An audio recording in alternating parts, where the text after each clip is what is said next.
Okay, a very quick live stream video.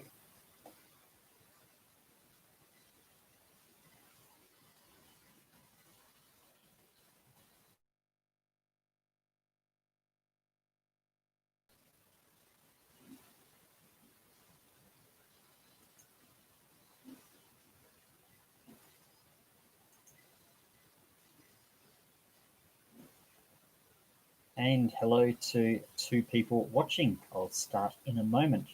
Now it's up to 4. Fantastic. Well, the last 2 days have been incredible. Never have I had more feedback to a video than the last one on the exam and call sign issue system, so important to amateur radio in Australia. Even though my channel is worldwide and only a small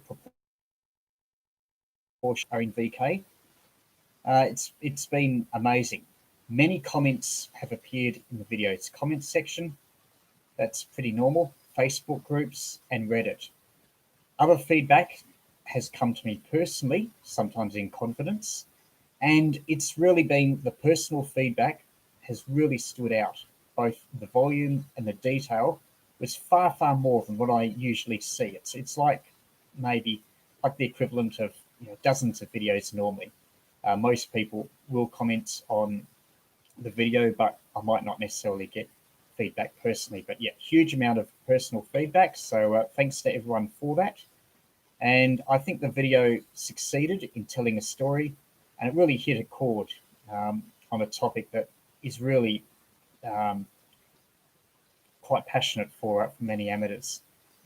And I received stories of applications that took many months and required persistent complaining to resolve. There are also cases where service was friendly, but limited knowledge could result in wrong call sign allocations. And although amateurs often disagree, on this, everyone agreed. Maybe there's some hope here. The exam and call sign issue system should be much better than it has been in the recent past, and ACMA should actively drive a better performance rather than passively accept poor performance, which seems to have been the pattern, at least until very recently. Anyway, having said that, I heard from people as old as 85 on how things were in the past when the PMG, the Postmasters General Department, ran exams.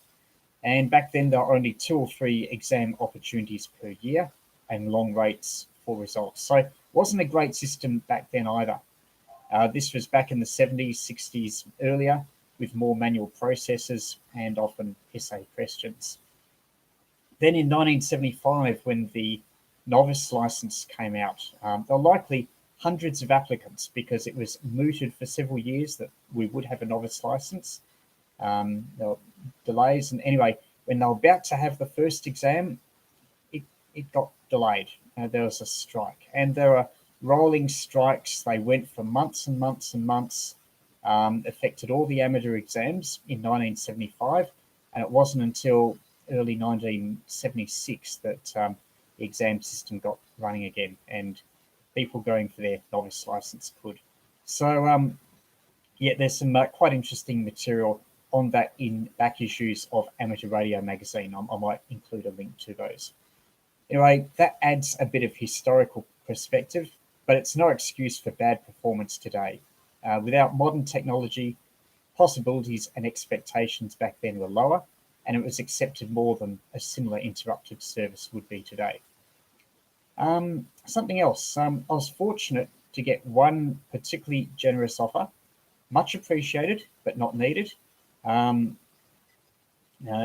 you really want to support this channel, maybe consider doing Amazon and eBay shopping on links on my website, or even buy my book from JCAR, Australian Ham Radio Handbook. Or if you've already got a copy, maybe consider getting another as a gift for the next person you meet interested in amateur radio. Or maybe even donate it to your radio club and Hamfest or raffle prizes. But yeah, no, don't want any money, not on Patreon or anything like that. Anyway, but appreciate thanks to the thought anyway. Anyway, the real reason for this video is that there are 2 time-critical things you need to know about. I didn't mention last time. I did say that you should go to the ACMA website and download the Freedom of Information material that I received from on their disclosure log. You can do that in a few days. I think it's after February 1st when the material that I got will become publicly available. But right now, I think you should still go there.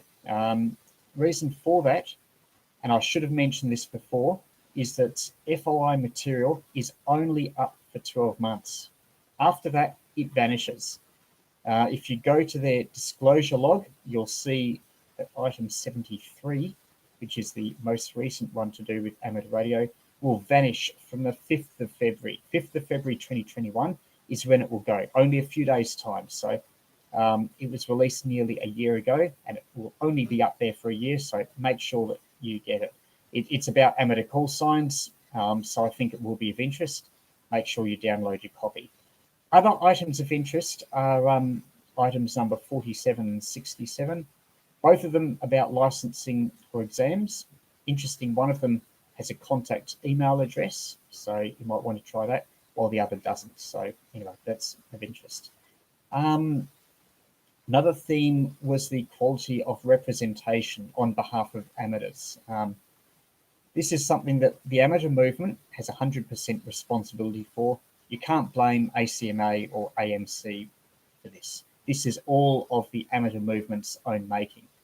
Currently, it looks like we've got two weak and or potentially conflicted advocate bodies rather than one strong, united, independent body, which is probably the ideal.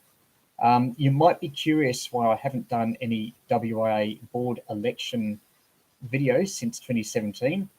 This is because there hasn't been an election with the competition we had back then.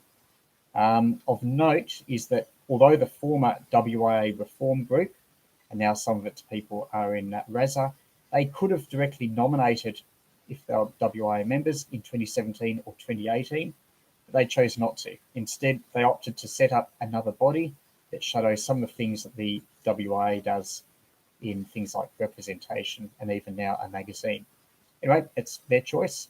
But there have been, getting back to the WIA, some retirements and resignations on the WIA board.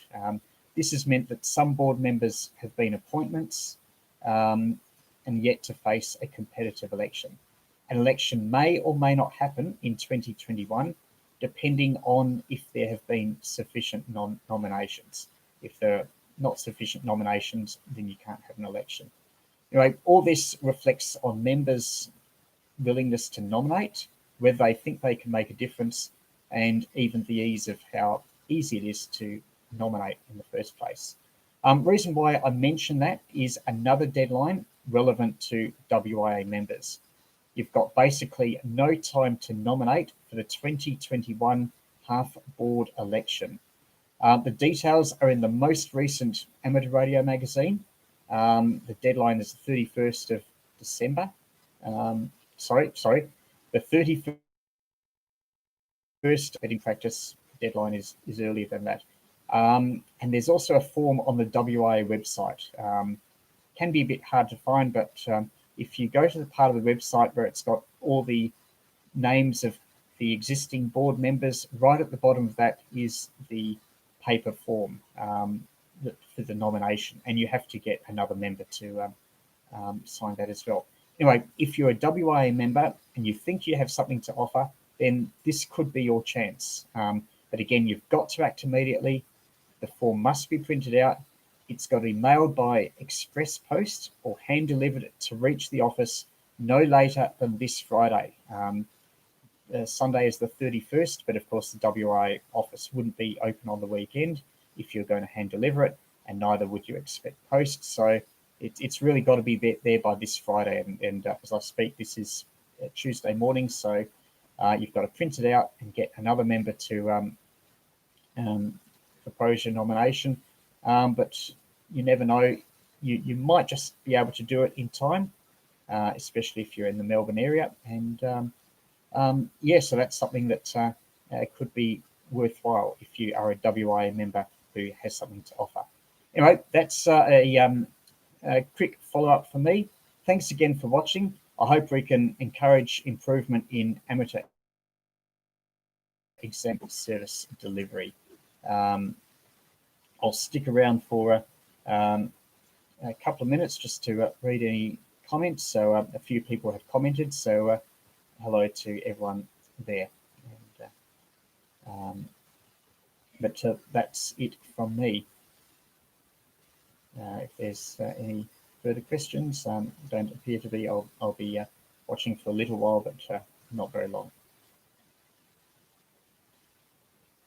Not appears to be nothing there. So everyone have a good day. And today here is Australia Day. If you are overseas, then Australian amateurs have access to the AX prefix. So DXs out there, you might be hearing some AX call signs on the air, and they would be coming from VK. So good luck if you are DXing. Thank you.